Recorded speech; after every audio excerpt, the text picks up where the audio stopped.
যে মই অকলশৰীয়া নহয়, কাৰণ যোৰহাটৰ বিশেষকৈ যুৱচাম আৰু লগতে যোৰহাট জিলাখনৰ অন্তৰ্গত সকলোখিনি অঞ্চলৰে মোৰ বিভিন্ন অনুষ্ঠান প্ৰতিষ্ঠানৰ লগত মই ওতঃপ্ৰোতভাৱে জড়িত আৰু বিভিন্ন ব্যক্তিৰ লগত মই জড়িত। গতিকে মোৰ এতিয়া বৰ্তমান মোৰ যিখিনি সমৰ্থক বা যিখিনি মোৰ শুভাকাংক্ষী আছে সেই সকলোৰে লগতো মই আলোচনা চলাই আছোঁ আৰু বিভিন্ন প্ৰক্ৰিয়াৰে।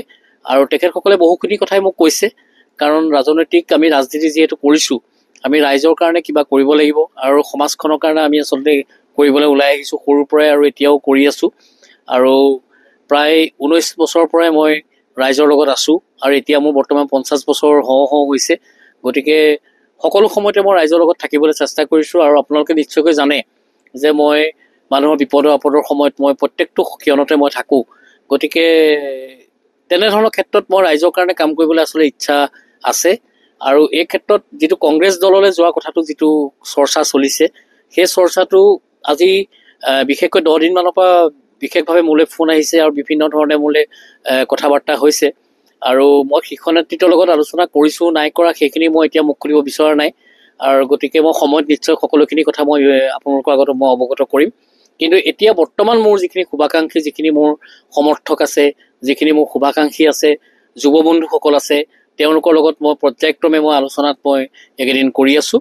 আৰু আলোচনাৰ শেষত কি সিদ্ধান্ত লওঁ সেই সিদ্ধান্ত এতিয়ালৈকে আমি ঠিক কৰিব পৰা নাই, কিন্তু অতি শীঘ্ৰে চাগে নিশ্চয়কৈ এক সিদ্ধান্ত আমি ল'বলৈ চেষ্টা কৰিম।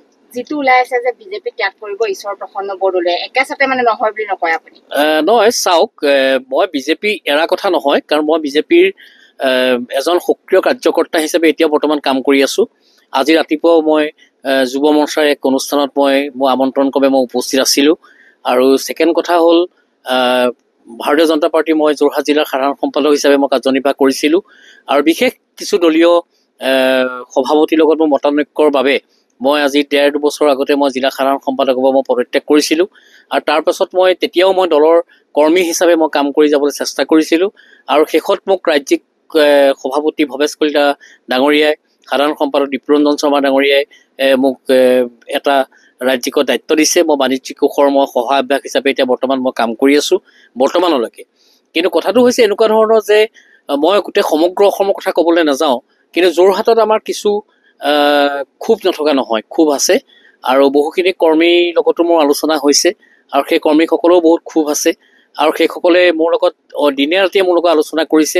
আজি ৰাতিপুৱা প্ৰায় 2-3টামান মণ্ডলৰ কৰ্মকৰ্তা কাৰ্যকৰ্তা মোৰ ওচৰলৈকে আহিছে, আহি লৈ পেলাই মোৰ লগত আলোচনা কৰিবলৈ চেষ্টা কৰিছে।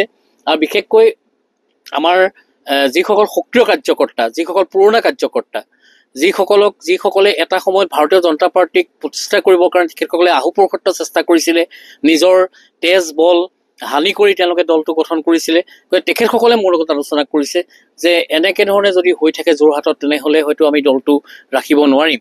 গতিকে তুমি কিবা এটা কৰা বা আপুনি কিবা এটা কৰক, তেনেকে ধৰণে মোৰ লগত আলোচনা কৰিছে। গতিকে সেইখিনি কথা মই এতিয়া মুকলিকৈ ক'ব বিচৰা নাই। আৰু সেই আলোচনা চলি আছে আৰু কাইলৈও আমাৰ আলোচনা আছে কিছু কাৰ্যকৰ্তাৰ লগত। আৰু গতিকে অতি সোনকালে আমি কিবা এটা নিশ্চয়কৈ আমি সিদ্ধান্ত ল'বলৈ পাৰিম বুলি মই আশা কৰিছোঁ। যোৰহাটৰ অধিকাংশ বিজেপি কৰ্মী এতিয়া ক্ষোভিত হৈ আছে বুলি ক'ব পাৰি? নহয়, সেইটোক ক্ষোভিত মই এইটো কথাই ক'ব বিচাৰোঁ যে তেওঁলোকে কাম কৰা যিটো তেওঁলোকে স্পৃহা, কাম কৰা যিটো আগ্ৰহ, সেই আগ্ৰহটো তেওঁলোকৰ নাইকিয়া হৈ গৈছে লাহে লাহে। আৰু সেই আগ্ৰহটো তেওঁলোকে এইটো কথাই মোক জনাইছে যে আমাক কাম কৰাৰ কোনো স্ক'প নাই, আমাক কাম কৰিবলৈ আমাক দায়িত্ব নিদিয়ে। যোৱাটো নিৰ্বাচন, যিটো আমাৰ লোকসভা নিৰ্বাচন হৈ গ'ল, লোকৰ কথা মই ক'বলৈ নাযাওঁৱেই।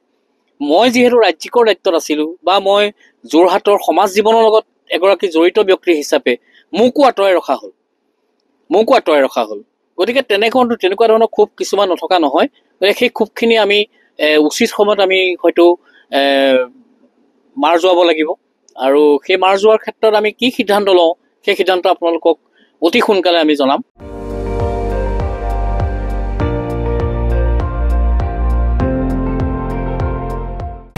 আপুনি চাই আছে ND24, সৰ্বশ্ৰেষ্ঠ নহয়, সৰ্বোত্তমৰ দৌৰ।